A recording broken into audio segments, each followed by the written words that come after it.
Hello fashionistas, this is Stressed, Not Stressed подкастын Тавтамарил. За ингээд өнөөдөр бид хоёрын хувцлалтаас ямар брендийн түүхийг өнөөдөр ярих чинь таад мантаагаарай. Маш элегант, маш эмгтээлэг ийм брэнд байгаа. За нэг хэдхэн секунд өгчээ те. За тэгээ комент хэсэг бичээрэй.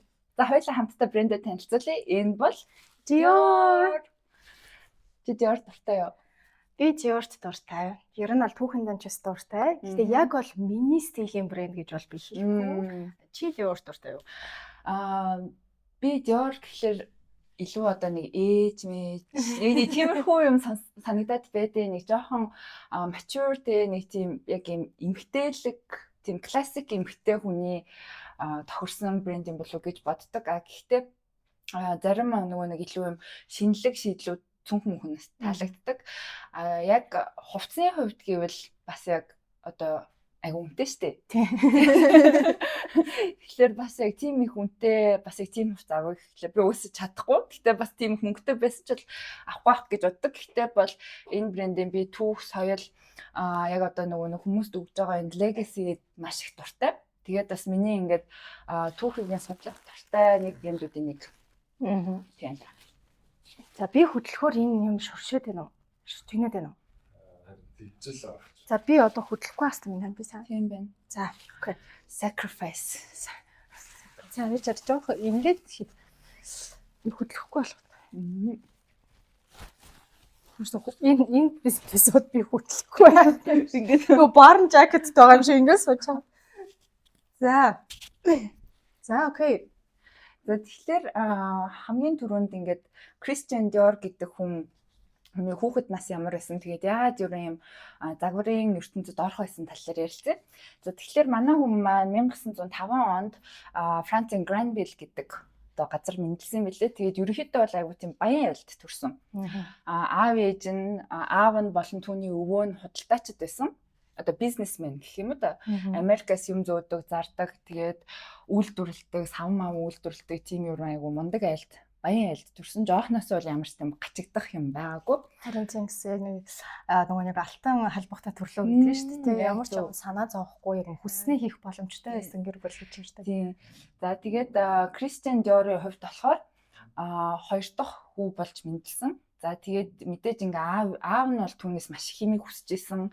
Одоо ингээд өөрөө л бизнес байгуулсан. Тэгээ хүүгээ ч гэсэн маш мундаг болох болов уу гэж бодож исэн.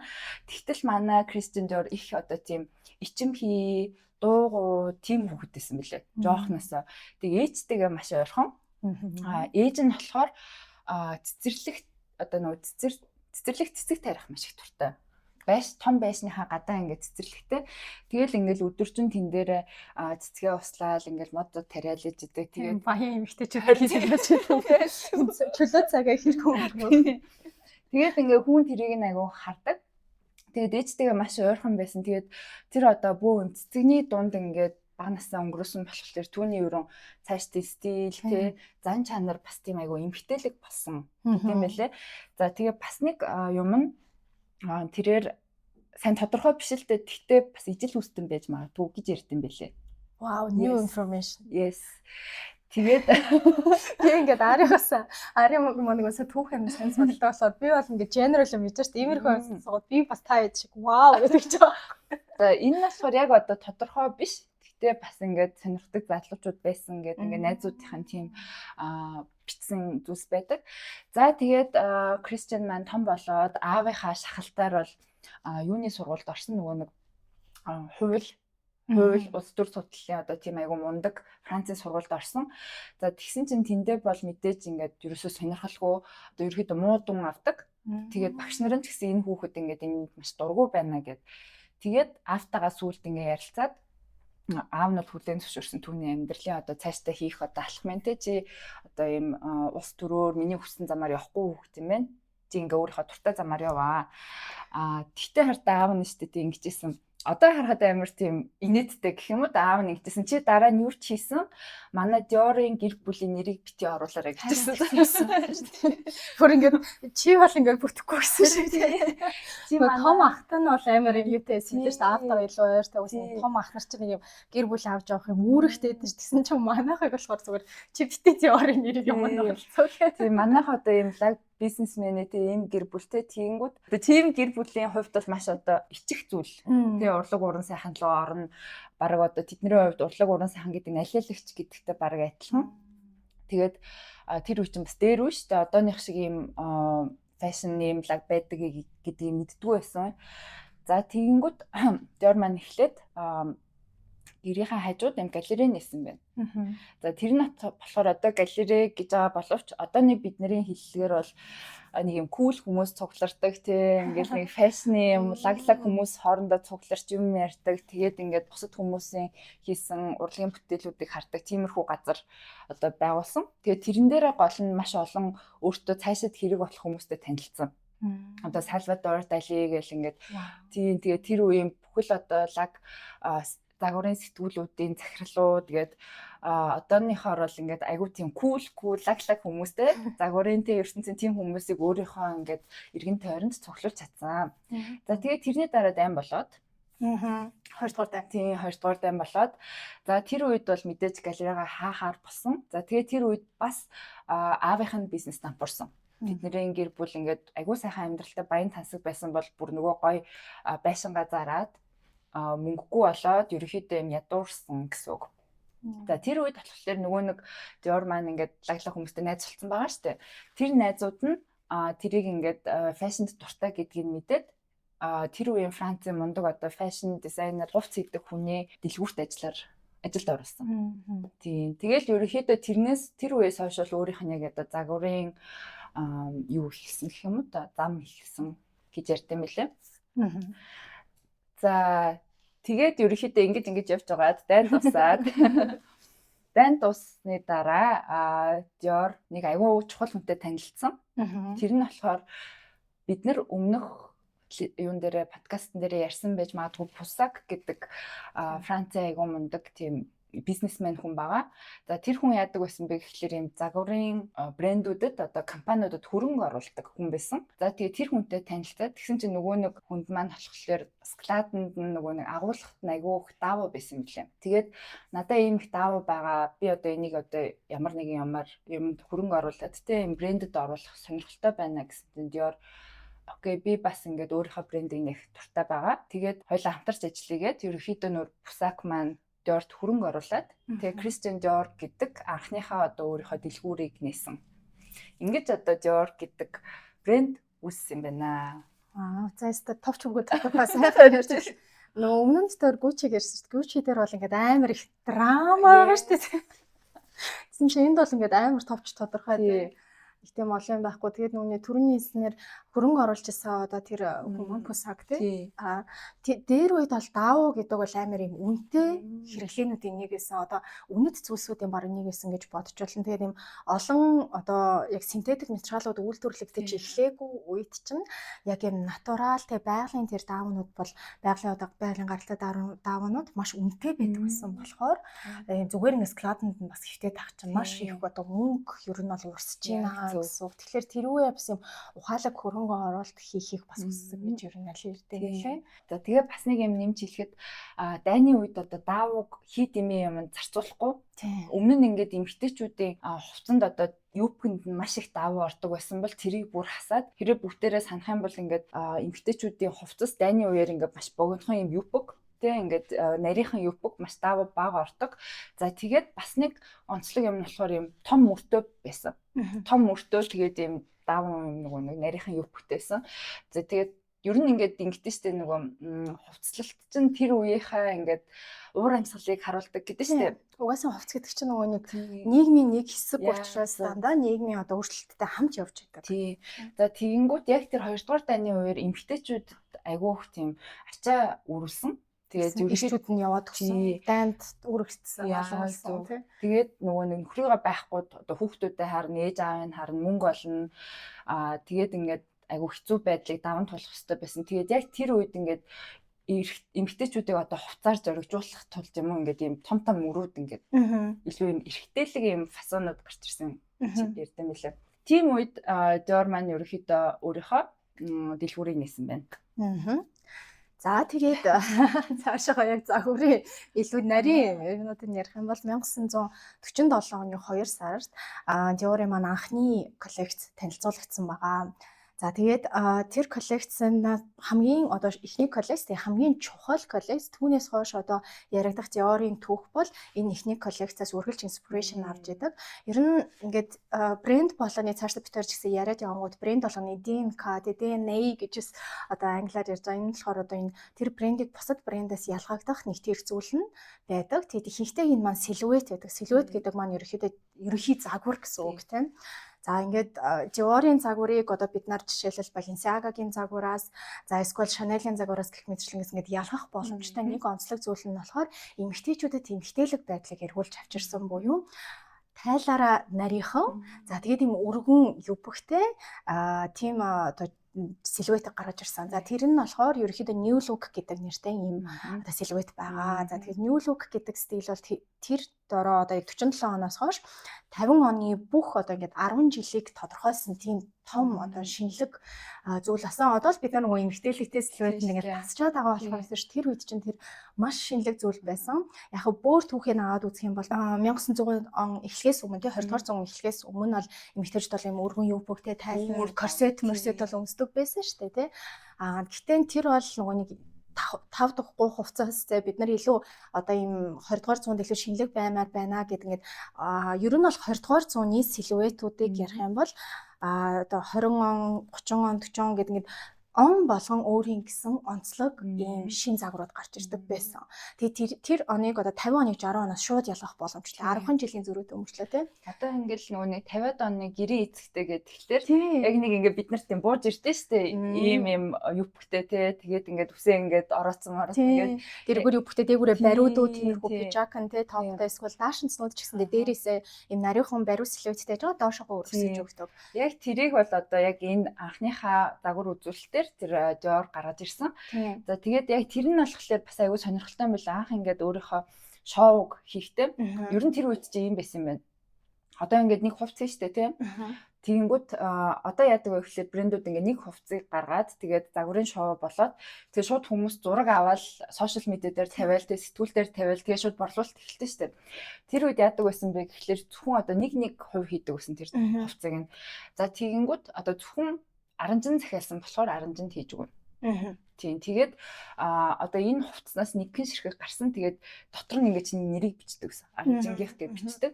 Тэгээд тэрийгээ загварын шоунд үзүүлнэ. Гэхдээ зураг гарсан бол тэрийг зөвхөн тэр хувцас чамд очоод чи тэрийг өмссөний дараа л сэтгүүл тавигдана. Тэгэнгүүт ингээд ерөөсөө нөгөө нэг хулбарлах боломжгүй маш юм нууцлагдмал тэгж хийдэг байсан. За тэгээд Dior бас ингээд өөрийнхөө эхний үзүүлбэр дээр өөрөө одоо бизнес ухааныг айгуу сайн гаргасан гэх юм уу да. Miss Dior гэдэг үнэртэй ус өгдөө штэ. Үнэртэй усаар яг тэр өөрийнхөө үзүүлбэр дээр одоо танилцуулсан.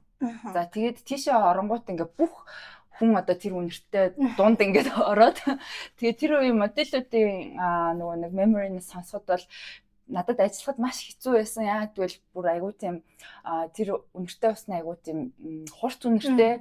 Тэгээд ингээ өдөржингөө бид нар тэр усыг ингээд үнэртэй ингээд байнгын одоо тийм усан дунд байсан. Тэгээ айгүйх толгой өвдөжсэн гэж ярьд юм байна. Үнэртэй усны ингээд харшилтай надад бол нааж байна. Тэгтээ ер нь бол тэгээд яг эхний хонд баг коллекцээр те яг дөнгөж одоо ингэ эхэлж байхдаа Miss Dior гэдэг бүр ингээд маш те одоо энэ перфюм буюу яг үнэртэй усны түүхэнд бичигдгээр юм чухал бас өөртөөхөө үнэртнийг гаргасан. Ер нь бол брэнд болгоомоос өөртөөхөө үнэртнийг гаргадаг шүү дээ те. Dior-ийн хувьд бол шууд тэрийг гаргаж ирнэ гэдэг ч юм бас айгүй тийм шинэлэг байсан тэр үедээ. За тэгээд яг тэр лукны хамгийн чухал хэсэг буюу bar jacket гэдэг пижак байгаа. Өмнө нь ерөөсөө үйлдвэрлэгдэж байгаагүй юм шившин силуэт байсан. Энэ мань дээгүүрээ бариу. Тэгээ нөгөө баска гэж нөгөө орсоор нэлээд байдаг юм нэмэлт юм одоо юутай гэх юм уу тайлнасаа дэрвгэр тийм элементтэй. За тэр дэрвгэр элементийн доороос бүр маш дэрвгэр юбк явж байгаа тий. Цэцгэн одоо хонхон хэлбэртэй ерөөхдөө юбк явж байгаа. За тэгээд тэгэнгүүт ямар ч ерөөхдөө жинтэй ямар ч одоо эмэгтэй хүнийг улам гоё илсэн цаг галбартай болгож өгдөг. За ингээд одоо нөгөө түрүүн нөгөө дайнтай холбоотойгоор бас зөндөө юм ярьсан шүү дээ. Тэнгүүд 40-од оны үед ингээд дайн маань дуусчаад 50 он руу төхөөд ирэнгүүт тэнгүүд нөгөө эмэгтэйчүүд эрчүүдийнхээ үлдсэн хуцнаар ингээд хувц хийдэг тий ингээд бүх юм амар хэцүү байсан. Тэгээ юм ингээд гойж гоолох тий юу эмэгтэйлэг байх одоо ингээд survival буюу яг ингээд нэг өөртөө амьд үлдчих гээд ингээд хэцүү байгаа үед яг энэ new look silhouette тий Christian Dior-ын оруулж ирж байгаа энэ эмэгтэйлэг байдал эмэгтэйчүүд дахиж юм хангалах хүсэлтэй амьдрах хүсэл гоё харагдах тэр хүсэл зоргийг бас өгчээснөөрөө маш их юм бас сэтгэл санааны хувьд ч гэсэндээ маш юм чухал дэмжлэг байсан гэж ойлгож байна. За тэгээд тэр үед яг нөгөө Harper's Bazaar сэтгүүлийн одоо гол редактор нь ирээд хараад wow such a new look те өмнө нь харж байгаагүй шинэ дүр төрх байна гэд тэрнээс хойш ер нь бол new look гэдэг энэ нэрийг өгсөн. Гэтэ уг нь бол тэр чинь яг өөрөө нэрлэхдээ new look гэж нэрлээгүй одоо өөр Франц нэртэйсэн юм билээ. Тэрнийх нь тэр Франц нэрнийх нь утга нь болохоор цэцэгний юм доотлын суур байдаг штэ. Тэр суурийг илтгэсэн. Тэгээд өөрөө нөгөө цэцгэнд амар дуртай болохоор ер нь эмэгтэй хүн цэцэг юм а гэд одоо бүгдээрээ төсөөлөд үзэх юм цэцэг байгаа штэ. Ингээ доошоо харуулах юм бол яг нөгөө нэг new look-ийн юм силуэттэй яг адилхан. Эсвэл цэцгийн баглаг барьж байгаа доош нь харуулах бас яг new look-ийн силуэт гарч ирж байна. Тэгэхээр ер нь бол цэцэг анх нөгөө нэг яг бүх юм хүүхэд наснаас шүү дээ тийм. Тэнгүүд ингээ нөгөө ээжтэй амар дуртай байсан. Ээжийнхэн тэр тарьдаг цэцэгнээс ингээл анхаарал. Тэгээд яг гол цэцэг нь болохоро одоо миний ойлгосноор би зөндөө л ихгүй бэлтэж үзтээ. Тэгээд тэнгүүд амар хэцүү латин нэртэй байсан байхгүй юу. Тэгээд тэнгүүд ер нь бол ингээд харангууд зэрлэг лилийн юм уу гэж ойлгосон. Би болохоор хонхон цэцэг тийм ингээд нөгөө хонхон цэцэг юм. Lilies of the Valley гэдэг байгаа байхгүй юу. Тэнгүүд яг харангууд хонхон цэцэг буюу ингээд доошоо гомжсон. Яг одоо энэ new look silhouette-ийг илтгэж байгаа тэр цэцэг ба. Тэгээд айгүй өөрхөн ингээд өөрийнхөө анхны гаргасан палажнуудтай одоо дреснүүдтэй хувцсандаа тэр цэцгээ ингэж дээр нь ингээд тавиад явуулдаг байсан. Тийм бүр өөрөө ингээд хамгийн сүүл ингээд гараараа тэрийг нэмдэг байсан гэдэг. Тэгэхээр айгүй тийм дотроо юм уян хүн байсан, зөөлөн хүн байсан байгаа. Тийм өстой нэг юм мэдрэмжтэй тэр деталь болгоныг анзаардаг нэг юм амар эмэгтэй хүний торгон мэдрэмж гэж ярьдаг шүү дээ. Тэгэхээр тэрийг бүр ингээд яг нэг тийм ахуулдаг тийм хүн байгаа байхгүй юу. За тэгээд ер нь бол тэр коллекцаас эхлээд бүүм хийсэн. Тэр үед бол яг ингээд түрүүний чиний хийсэн ингээд захиалгууд орж ирдэг. Тэгээд захиалгууд та бүр дарагдаад тэгээд нөгөө инвесторууд амар happy байгаа шүү дээ тий. Хийсээ одоо ингээд хөрөнгө оруулалт нь ингээд брендээр айгуу гоё өргөжөөд явж байгаа. За тэгээд бас дээрээс нь Dior-ын яг одоо Dior House-д ингээд ажиллаж байх үед хийсэн бас нэг чухал зүйлсүүдийн нэг нь болохоор одоо түүхэндээ баг анх удаа яг юм Zagor-ын House өөрийнхөө лицензийг зарж исэн одоо тийм түүхий тийм байлээ. Тэр нь болохоор ингээд Америкт очиод тэнгүүт Америктаас юм амар том зах зээл байгаа юм байна гэдгийг хараад за тэгээд том одоо моолуудад өөрийнхөө юм силуэтний загвар одоо энэ чинь өөрийнх нь силуэтний signature силуэт шүү дээ тий. Тэрийг хийхэд бас ер нь бол хэцүү маш юм нарийн ажиллагаа. Одоо тэр жакетны дотор оюун хоёог нь бол бараг л ингээд маш сайн мэрэгчлийн хүн оюун. Тэнгүүд нөгөө Францууд чинь яг тэр тал дээр маш сайн мэрэгчлийн бас ойдлчод байдаг. За тэгээд тэнгүүд тэр силуэтний лицензийг нь зарж эхэлсэн гэж ярьсан юм лээ. Тэгээд ер нь тэрнээс хойш одоо юу гэх өөрөө тэнд очиод тэгээд тэнд ингээд брендээ ажилуулахаас илүүтэйгээр бас ингээд copy paste writing ер нь өгч байгаа гэсэн үг тийм. Тэгээ тэрнээс хойш бас энэ лицензийг худалдах дээр бол айгуус юм тренд болчихсон юм байна. Тэгэхээр бас айгу бизнес mindтэй тийм авч явчихсан. Дан ийм мэдрэмжэд агаад яваад байдаг креатив хүн шиг байхгүй юу? Би тэгээ бас нэг юм санчлаа. Dior чинь өөрөө нөгөө нэг юм брендийн доор ажиллаж исэн гэсэн шүү дээ тийм. Ойдлчны газар ажиллаж исэн. Тэгтээ Balmain-тай хамт ажиллаж исэн билээ. Тэгээд тэр хоёр хоорондоо ярилцаад хоёулаа ингээд утахгүй эндээс гараад хамтдаа брэндээ нээ гэж ярьжсэн байлээ зөв. Тэгсэн бол чи төсөөлөд үзтээ. Тэгсэн бол тийм надад бол харамсалтай байсан. Яг л энэ хоёр брэнд маань ингээд салаад тийм ийм гой зүйлсүүдийг гаргаж ирж байгаа. Balmain бол одоо байгаа Balmain биш. Шал өөр байсан. За тэр үедээс Balenciaga байсан. Balenciaga одоогийн Balenciaga биш шал өөр байсан. Тэгэд энэ хүмүүс бол бүр ингээд яг нэг үеийн нэг үеийн тийм одоо couturier гэж яриад байгаа шүү дээ. Яг юм couture загваруудыг яг өөрсдийнхөө бүр signature-уудыг гаргаж ирж чадсан. Яг тийм мундаг алтан үе те. Алтан үе. Бүр ингээд загварын бүр ингээд тэр үед л өстой шилжижсэн юм шиг санагддаг шүү дээ. За тэгээд тэр хоёр тэгж ярьжсэн байна. За тэгсэн чинь Balmain ер нь бол хаяад Хаяад үгүй би өөрөө нийлээгээд өөрөө ганцаараа нийлсэн билээ. Тэгсэн чинь Dior жоохон дотроо амар гомдоод нөгөө нэг Pusak гэдэг хүнээс хөрөнгө оруулалт авсан юм билээ. За тэр үеэс ерөн хүнд итгэж болохгүй юм байна гэд нөгөө Pusak нь болохоор өөр нэрээр брэнд нэ гэж ярьсан юм байна л та. Dior биш. Тийм Dior биш өөр нэрээр хоёлаа зүгээр өөр гоё брэнд бүтээсэн чинь Dior үгүй би зөвхөн өөрийнхөө л нэрийг оруулна. Одооноос хойш ингээд хийжсэн мөнгө яасан бэ? тэр мартагдсан. Тэдний брэнд дээр миний нэрийг оруулаад bay гэсэн. Тэгээд одоо эцэст нь айгүй мундаг болгож ингэж хөгжүүлсэн. За тэгтэл Dior өөрийнхөө брендийн нэгтэй 42 настай байсан. Тэр бас маш чухал зүйл. Ардаа бүрэн амьдралын experience. Тийм. Тэгэхээр ч одоо ч 42 нас чинь бас ингээд айгүй насандаа цооцогдсон шүү дээ. Тэгэхэд тэр үед бол бүр ингээд нэлээд хөгшин хүн. Тийм тэр үеийн одоо стандартаар бол нэлээд хөгшин байсан. За тэгээд 42 наснда нэгээд тэгээд ерөөхдөө өөрийнхөө яг Christian Dior л яг өөрийнхөө Dior гэдэг брэндтэй бол 10 жил л ажилласан. Тийм. Одоо ингээд 47 оноос 57 он гэсэн үг шүү дээ. Тийм. Яагаад вэ гэхэлэр яг одоо зүрхний шигдээсээр гинт ингээд нас барсан. За тэгэнгүүт мэдээж одоо энэ Dior гэдэг чинь цаана хөрөнгө оруулагчтай юм чинь хаагдахгүй цаашаа үргэлжилж явна. За тэгээд айгүй сонирхолтой түүний одоо Christian Dior-ын доор хэн ажилладаг байсан бэлээ? Энэ бас гоё тий. Бидний одоо мэдэх YSL брендийн үүсгэн байгуулагч Yves Saint Laurent ажилладаг байсан. Тэр үед залуухан дөнгөж одоо нөгөө дадлагжигч гэж бараг хэлж болно тий. Загвар туртай тэгээд ингээд доор нь ажилладаг байжгаад за тэгээд 57 оноос 60 он хүртэл 3 жил яг Dior брендийн креатив директороор ажилласан. За тэгээд Yves Saint Laurent-ийн үед болохоор цаадах ч гарч ирээд шууд хамаг силуэт нь байхгүй болгоод трапез нь даашинснуудыг үйлдвэрлэжсэн. Ер нь бол Yves Saint Laurent-ийн өөрийнх нь одоо юу нэг юм айгу өнцөгтэй нэг тийм геометри ингээд шийд бүттэй айгу гоё ажилладаг. Бас ер нь бол маш мундаг couture байгаа. Гэхдээ нөгөө нэг Dior брэндэд хайрлаж дурлсан тэр эмэгтэйчүүд гинт тэнчээд юу вэ? Тийм. Ямар сони юм бэ? Би ч нөгөө нэг эмэгтэйлэг брэндээ харж байсан чинь гинт одоо тэггүй байд ингээд амар тайлан гарцсан те ингээд элсэн цаг байсан чинь дүү төрүүлж хэлбэрстэй тарпицсан бүр доошоо гоё тайлжгүй юу чгүй тэр эмэгтэйлэг сэрэдэг бүгдийг ингээд яатсан. За тэгээд цаадах чинь дайнд дуудаг таад. За тэгээд эргээд хүрээд ирсэн чинь брэнд нь одоо ингээд бид нар энэ бол чамд ингээд халж байна гэдэг. Яа тэгээд хүчгүй байна. Чиний ингээд нөгөө үзэл бодол чинь манай брендийн үзэл бодлоос өөр байна. Ер нь тэр нь ч болсон. Тэгээд тустай гараад өөрийнхөө брендийг нэгээд одоо бид нарыг мэдэх маш гоё тэг секси, тансаг бас эмэгтэй хүмүүсийг амар юм гоё зориулжуулдаг тийм одоо YSL брэнд гэсэн маа. Тэгээд цааш бас тэр брендийнхаа түүхтэр илүү дэлгэрэнгүй ярих болно. Тэгээд цаа чи ингэсэн билээ. Ерөнхийдөө ингээ хөөгтчихөж байгаа байхгүй тий. Dior-оос ингээд чи бид нарт ингээ хийхгүй шууд хотлог хэлдэг. Тэгэнгүүт амар уур нь хүрээд шүүхтэй. Тэгсэн тийм. Тэгээд мөнгө аваад тэр тэрүүгээрээ өөрийнхөө брендинг нисэн. Тийм. Ер нь бол нөгөө дайнд явцсан багт нь эргээд ирсэн чинь гинт ажилгүй болсон. Тэгээ нөгөө контрактаа бас барьж аваад тэгэл. Тэгээд яхав тэгж шүүхтэлцээгүй мөнгө аваагүй бол бас одоо YSL гэдэг брэнд байх уугүй юу бас сайн мэддэхгүй. Тэгээд ингээ яг тэр үе нэг юм алтан үе ингээл бидний одоогийн мэдэх бүх ингээ том брэндүүд бие биетэйгээ ингээл өрсөлдөөл ингээл нэг юм нэг нь ингээл ажиллаад гараал одоо ингээ харахаар амар гоё. Миний бодлоор яг энэ үеийг харуулсан TV series байл тийм. Нэг хэлдэж нэг найзлаа тийм.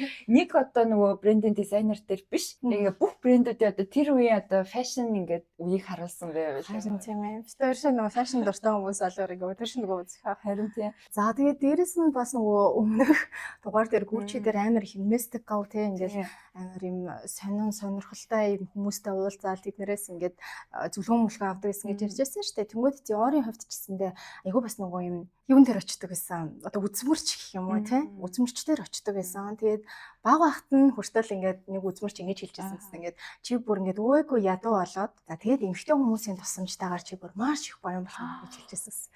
Тэгээд тэр үед бол нөгөө жоохон бахтаа ингээд тэгээд залуухан бахтаа юм даа юу яриад байгаа юм бид нар амар баян гэр бүл төмсөөл би чи юу гэж ядуурх хөтэй гэсэн чинь даймаа эхлээд яг тэгсэн байхгүй.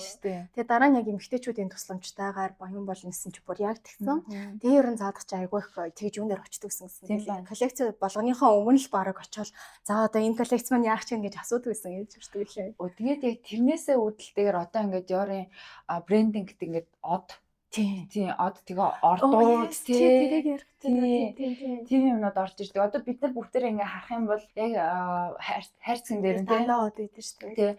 Эсвэл цэцэг Тийм. нөгөө нь гоё ингээд ээжийнх нь нөгөө garden дэсэн цэцэг эсвэл одон орон судлал од байдаг.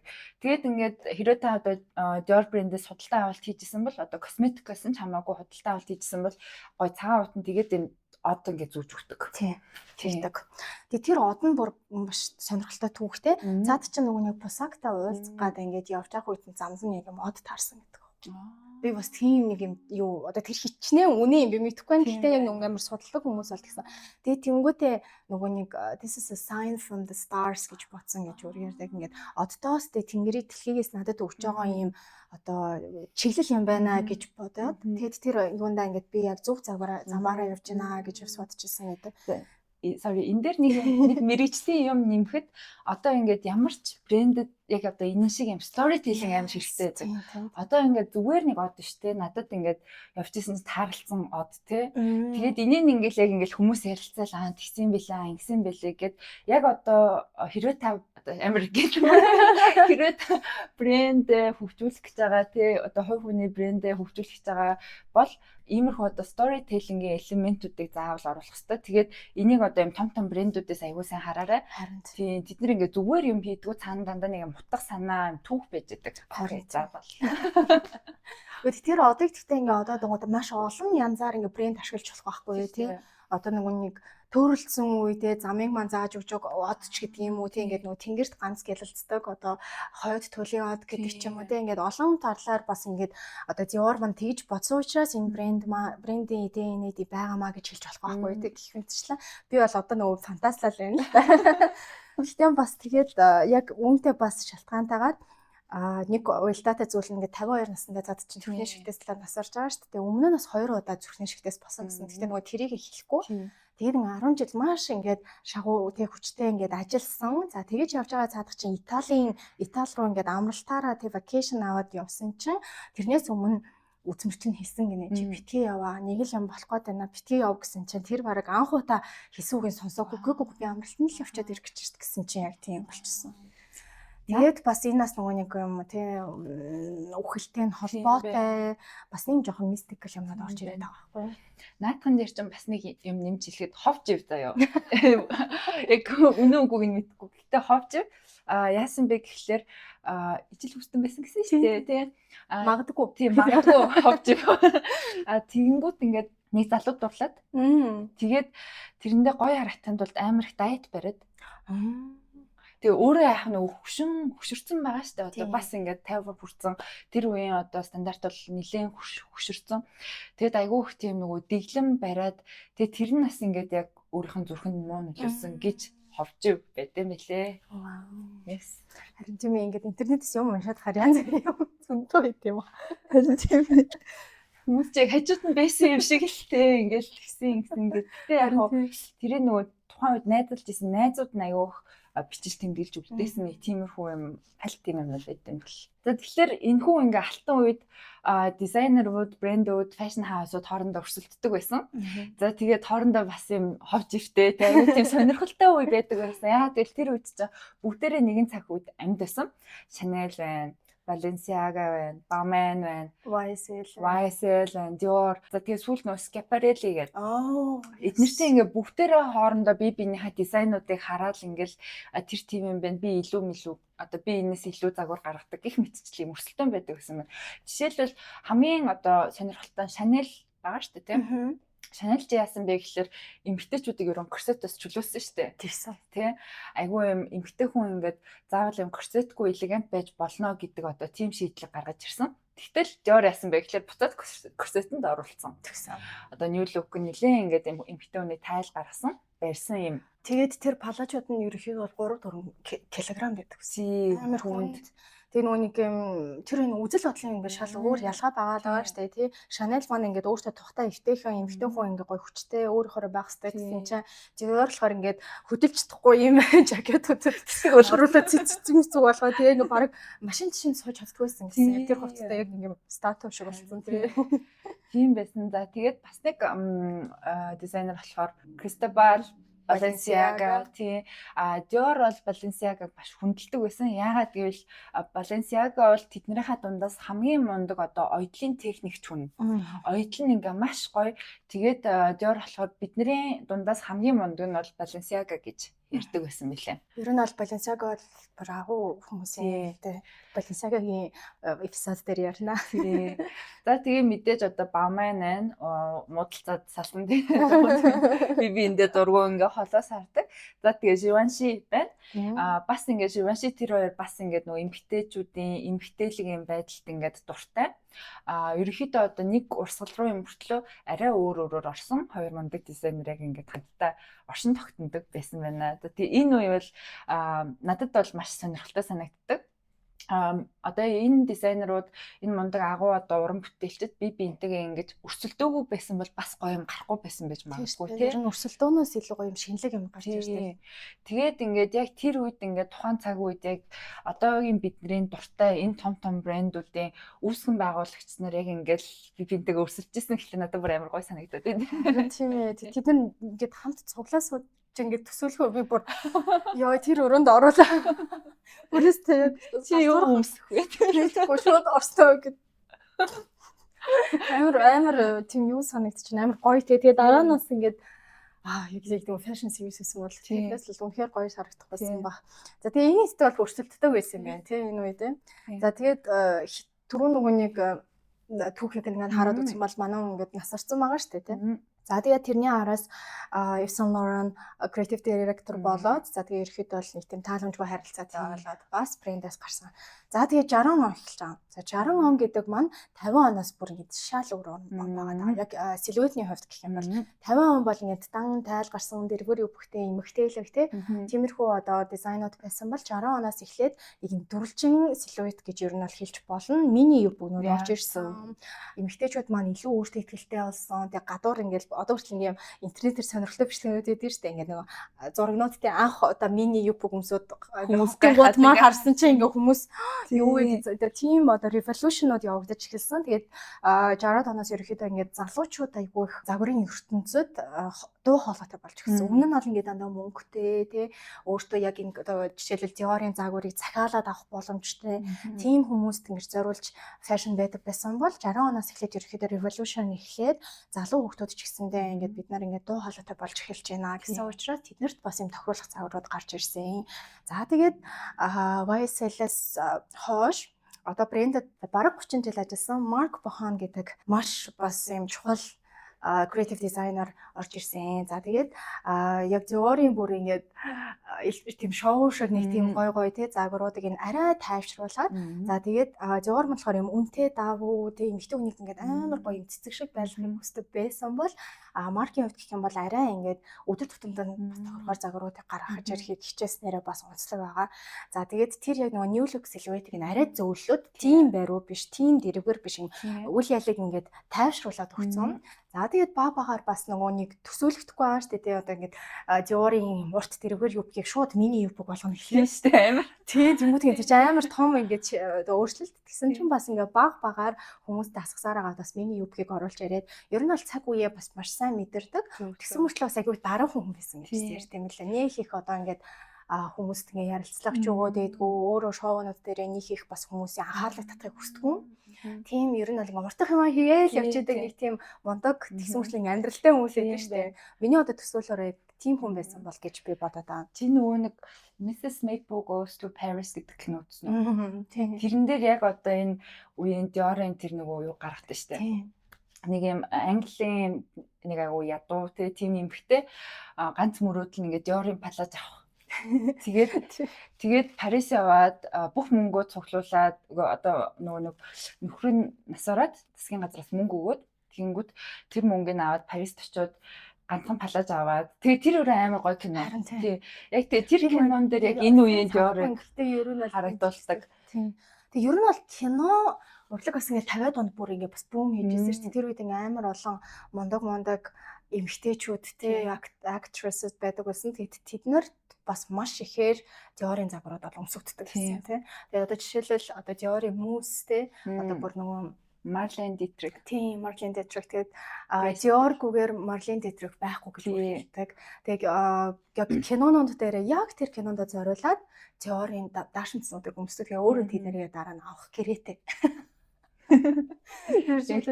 Аргагүй шүү дээ, тийм гоё даашинцэг өөрт нь ингээд зориулаад байдаг. Тийм болохоор 50-аад оны үеийн бас маш олон кинонуудаас бас Оросд хүртэл тэр маань ирж ирсэн. Бүр 51 6 7 онд ч гэлөө бас нэг Оросын бас алдартай кинон дээр гарч ирээд тэгээд тэр үед нөгөө нэг Советский Союзтэй одоо нөгөө бидний зөвлөлт холбоот улс маань тийм юмд бас нэг бэлэн биш байсан. Гэхдээ эмэгтэйчүүд амар дурлж ирсэн гэж бас ярьдаг юм байлээ. Тэгээд манайхтай ойрцсон үед бас тэр байгаа маа. Тэр нь хамгийн шинэ жилийн кино.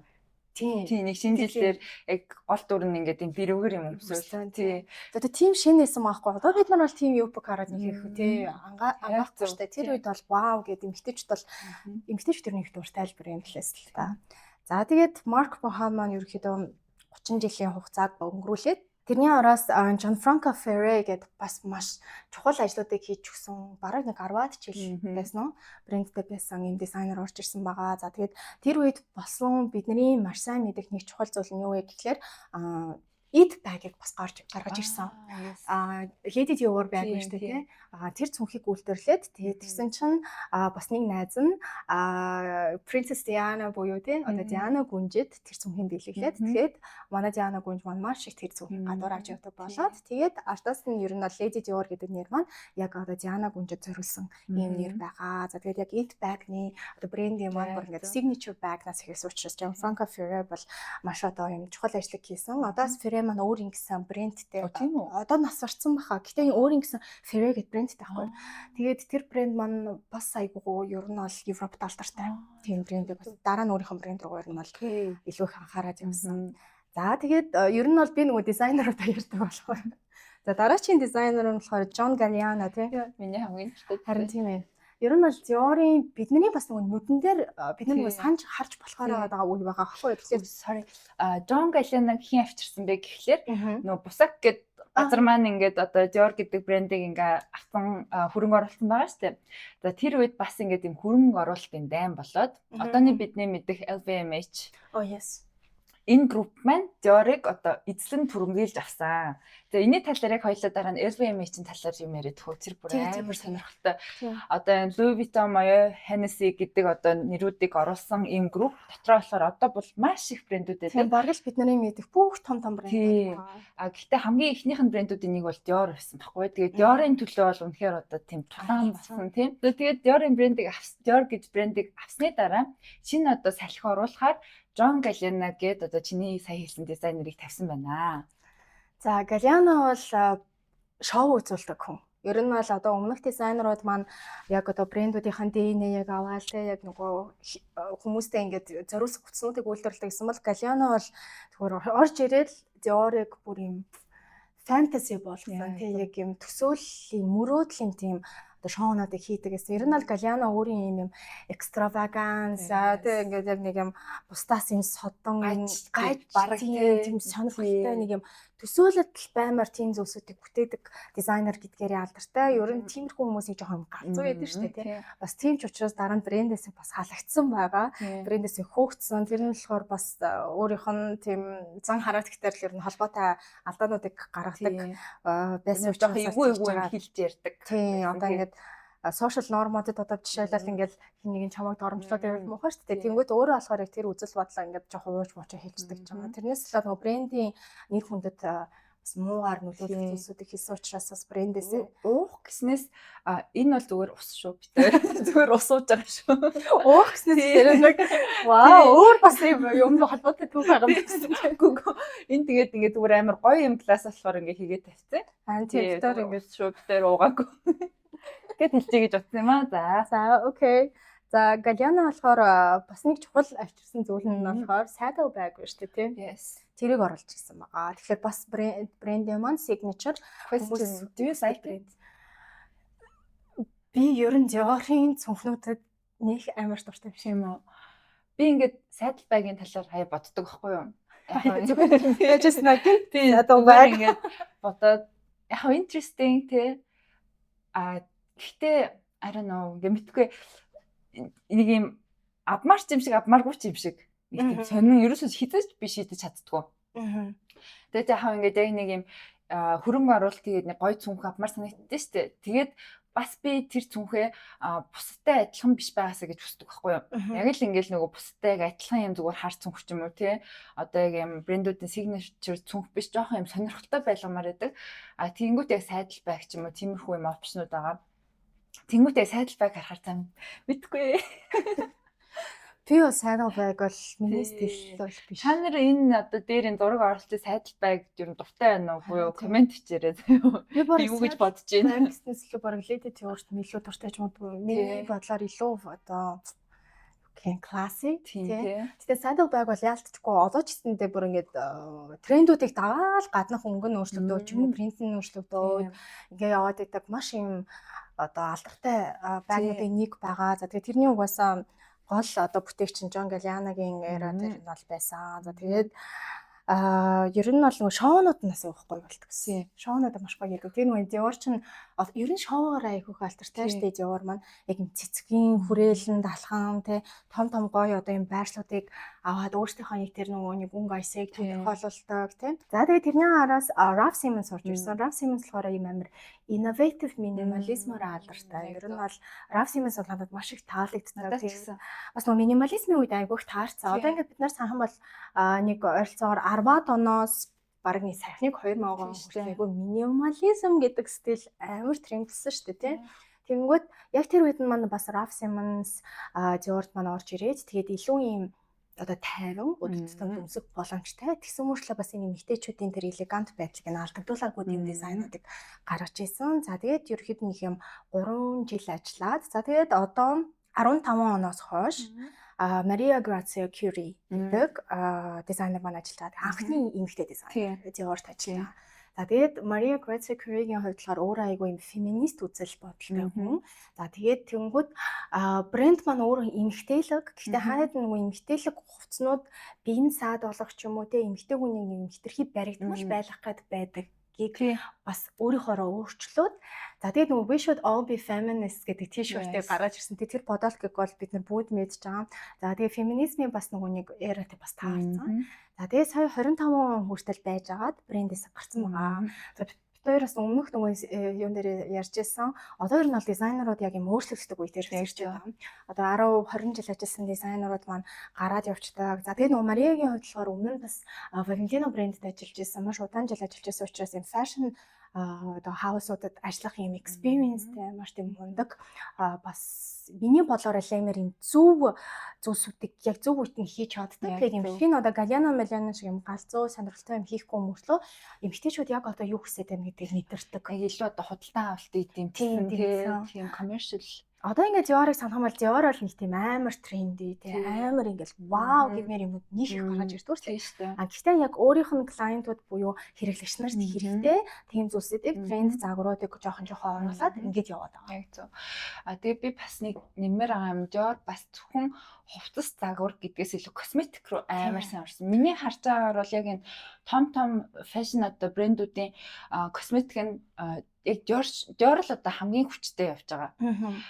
Яг ингээд тэр косметикийг нь хариуцж байгаа тэр одоо хэсэг бүлэг хүмүүс маш сайн ажиллаж байгаа гэж би боддог. Яг бол одоо ингээд бүгдээрээ косметикийн одоо мейкап трендүүдийг харах юм бол Dior-ын бүтээгдэхүүнүүдийг маш их ашигладаг. Сая л гэхэд нөгөө жижигхэн Dior-ын нөгөө pink blushтэй тэр ямар модонд орлоо. Тэгэхээр бүгдээрээ харах юм бол Chanel, Balenciaga одоо YSL эдгээр бүгдээрээ хийж чадахгүй байгаа байхгүй юу? Тийм. Gucci ингээ beauty гаргасан ч гэсэн яг ингээ Dior шиг юм viral юм гоё болгож чадахгүй. За тэгэхээр миний бодлоор бас одоо энэ Dior брендийн маш их ашиг нь бас beauty-гээс ирдэг. Тэгдэг. Ер нь загварын ертөнцид хувцснаас илүү косметик нь илүү зарагддаг. Мөнгө тэнд илүү их хурдан эргэлттэйгээр эргэлтчихэдэг. Тэгээд ер нь аль Dior-ын хийж байгаа бас яг энэ бизнес чиглэл нь бол миний бодлоор айгу зөв юм шиг санагдаж байгаа л да. Тэгээд хүн болгон Dior-ын даашин цаг аваад чадахгүй ургуулгын буудаг үнэртэй болсон жишээлбэл хүн болгонд байх боломжтой. Тэгэхээр хүртээмжтэй байдлаа ч гэсэн нэг тонготой яг тэр тал дээр айгу зөв байгаад байгаа байхгүй юу? Яг зөв. Тэгээд яг одооний нөгөө нэг контент бүтээгчдийг айгу сайн мэдрээд Яг тэднэрт ингээд тохируулсан бүтээгдэхүүнүүдээ айгүй хурдан гаргадаг. Ингээл нэг юм яг түрүүний плаш дээр ярихад, хацар өнгөлөгч дээр ярихад яг юм ягаан өнгө тренд бол эхлэнгүүт шууд яг тийм гаргаал. Тэгээд одоо нэг хацар өнгөлөгчний тренд болоод байна шүү дээ. Контраст илүү тэгэнгүүт Dior-ийн тэр хацар өнгөлөгчийг авах юмсан гэтэл ингээд хүн болгоо ингээд энэ сток гоё гэж хэлээд байна тийм. Тэнгүүтээ тэр ягаан өнгө айгүй олон өөр тоонтой тийм ягааныг гаргачихдаг байхгүй юу. Тэгэл ингээл үнэхээр ингээл яг үзэл хүн болгоо одоо тэр чинь авал харуулаад харч бас ингээл авмаар санагдсан байлээ. За тэгээд яг тэрэн шиг бас ингээд тэнүүд нь бас одоо айгүй сайн болж эхэлж байгаа.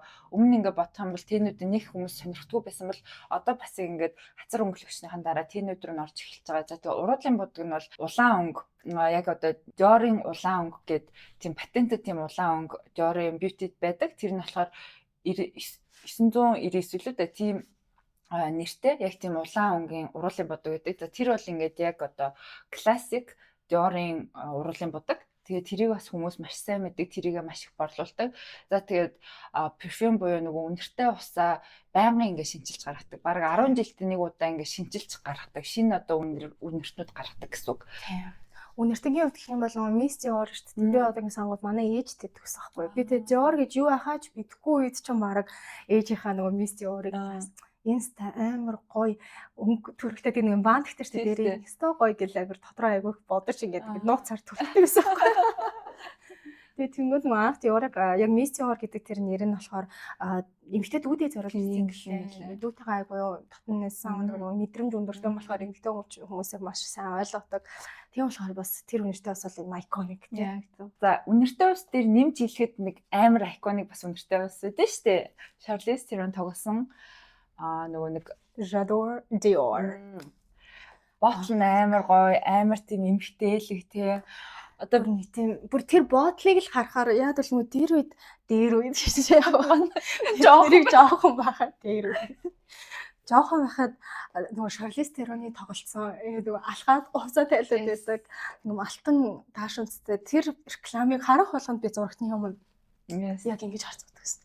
Амар гоё. Энэ амар гоё нэртэйс ахлаа гэж би бүр юу гэдгийг нь ойлгохгүй бүртлээ амар нэртэйсэн. Тэр тэг бүр ингээд айгүй тийм luxury үнэтэй харагддаг тий. Тэр ер нь реклам бараг PS нэг статистик сонсчихсан юм аа ингээд бүр хамгийн их үзэлттэй рекламнуудын нэг гэдэг Монголын загварын ертөнцид байгаа. Тэгэхээр гоё ус. Тэгээд тэр ус одоо хүртэл ингээд хүн болгон мэддэг.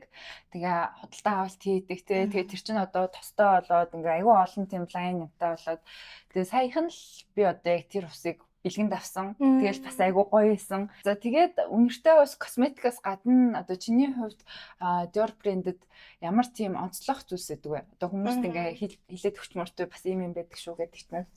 Окей, ер нь бол яг Dior-оос бодлоо л ихтэй ингээд хүмүүс бол ингээд өөрийнхөө стилүүдтэй томроод янз бүрээр л авч баталдаг. Гэтэ яг юм Dior гэдэг тэр одоо өнгө аясыг харуулна гэх юм бол би бол юуны түрүүнд түрүүн нэг хоёул ярьжсээр цүнхнүүдээс ер нь бол сонгож болно тий. Miss Dior хизээж модноос гарахгүй зүг. Нөгөө saddle bag нь болохоор жоохон орон гарan тий заримдаа трендлэхгүй юм юутай гэдэг учраас Miss Dior-ыг бол би санал болгоно. За тэгээ J'adore sling bag гэдээ байгаа тий. Ийм хажуудаа нэг хөөрхөн бантагтай. Тийм pumps тэр бол амар гоё. Ер нь бол эмэгтэй хүнийг амар юм элегант харагдуулдаг. Тийм юунуудын өсөйдөг готлонтой нэг. Тэгээ тэр өсөйдөг готлол миний бодлоор бас модноос гарахгүй брендийн маань бас юм signature хувцснуудын нэг байгаа. За тэгээ яалтчгүй нөгөө warm jacket тий байсан одоо тайл гардаг тэр эмэгтэйлэг жакетууд маань байнгын янз бүрийн байдлаар үйлдвэрлэж байдаг. Тэгэхээр тэрнээс бол авч болно. Тэр цэмэг нөгөө classic тий хар өнгөтэй байвал ер нь бол бүх зүйлээр өмсгөн ерөөхдөө нэг тийм эмэгтэйлэг сэлвэтанд дуртай бол Dior-оос тэр зүйлсийг бол худалдаж авах боломжтой. За тэгээд мэдээж дэрэгэр юбг.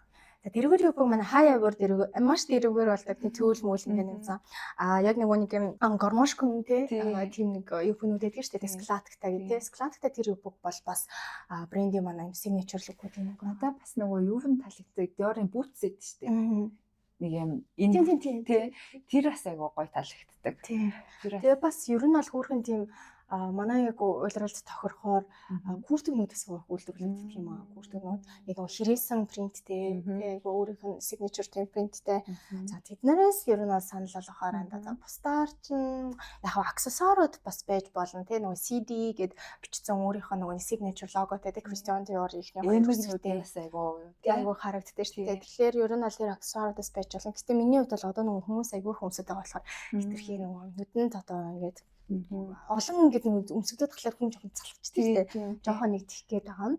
За тийм ээ. Тэгээд ерөөхдөө бол брендинг онцлох одоо нөгөө signature зүйлс гэж байдаг шүү дээ. Одоо нөгөө бусдаас ялгаагддаг. За тэр нь болохоор бантагнууд байгаа. Ялцчгүй бантаг гэдэг бол брендинг маань коллекц болгон дээр ямар нэгэн байдлаар бол гарч ирдэг. Тэр тусмаа яг юм нарийнхан одоо нөгөө нэг бантагнууд идэх шүү дээ. Тэгтээ хөөрхөн.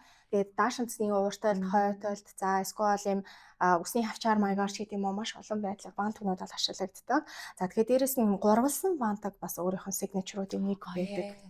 Одоо яг миний өнөөдөр өмссөн маш их гэсэн ингээд дээрээ дахиад нэг одоо бантаг. Тэрийг бас маш олноор бол тэр ч Maria Grazia cream маш олон тэрийг бас гаргаж ирдэг. За тэгээд бүр маш алдартай зүйл нь болохоор хэрээс нь байдаг. За тэр хэрээс нь болохоор ер нь бол канаш мотив гэдэг юм шүү дээ. Тэрнийх нь түүхэн нас айгуу сонирхолтой. Өөрийнх нь суудаг байсан сандал одоо нөгөө нэг юм сандалнуудын хэрээс байдаг шүү дээ. Хойно яг ингээд нарийнхан явж байгаа дундааны юм бөөрийн хэдий яг тэр ихгүй юу. Тэгээ нөгөө өөрөө тэн дээрээ суугаад эмэгтэйчүүдийн хэмжээ биеийнх нь галбирынх нь хэмжээг нь аваад даашнастай уралж өгдөг байсан учраас тэрэнд нь бас одоо ингээд юу өгч байгаа гэх юм уу тийм нэг түүх өгч байгаа. Тийм тэр хэрээс бол одоо бүх зүйлсээр нь гарч ирдэ шүү дээ. Бүх цүнхнүүд дээр нь байдаг, түрүүний куртнүүд дээр байдаг, готлнууд дээрч байдаг, saddle bag дээр байдаг, тэр Lady Dior bag дээр байдаг. Тэр бол өөрсдийнх нь бас нэг сонирхолтой брэнд болгон яг юм хэрээсийг брэнд болгоод байдаг байна. Тэгвэл яг Dior-ийн хувьд бол энэ нь онцлог. За тийм миний түрүүн хэлсэнчлэн CD гэдэг лого нь тийм байна тийм. Dior гэдэг лого байгаа. Тэр нэг саяхан нэлүүдээ нэг юм Miss Dior гэж бичсэн нэг лого яваадсан. Тийм нэг гараараа бичсэн юм шиг тийм багсаар бичсэн юм шиг. Тэр мэдхгүй.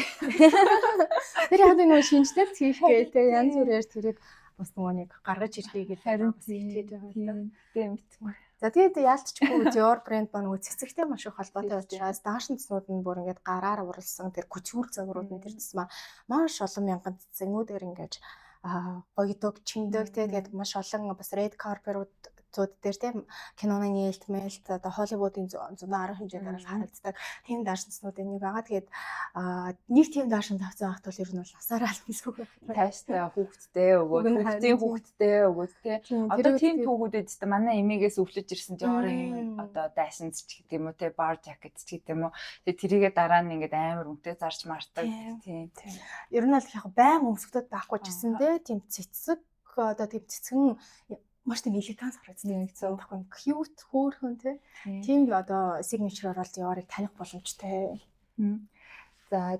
За ингээд өнөөдөр бүгдээрээ ингээд Dior-ын талаар маш юм дэлгэрэнгүй яриа өрнүүллээ. Тэгээд бид хоёрын бэлдсэн одоо подкаст байна та нарт таалагдах бах гэж найдаж байна. За тэгээд хэрэг таалагдсан бол комент хийжээ, лайк дараа, subscribe дараарай. Тэгээд бид хоёр маань цаашдаа бас ямар брендүүдийн тухайар таад маань сонсмоор байна. За эсвэл юуны тухай илүү ярмаар байна те түүхийн илүү ярмаар байна уу эсвэл одоо хувцснуудын илүү ярмаар байна уу өөр юу вэ те тэднийг нь бас комент сэдвчээрээ бид хоёр комментүүдийн бүгдийг нь уншаад тэгээд дараагийнхаа подкастуудад бас яаж авч үзээд тэгээд тэднийг бол хэрэгжүүлэх болно. За тэгэхээр энэ бол Dressed Not Stressed подкаст байлаа. Бидэнтэй хамт байсан баярлалаа. Баяртай. Дараагийн эпизодоор уулзъя.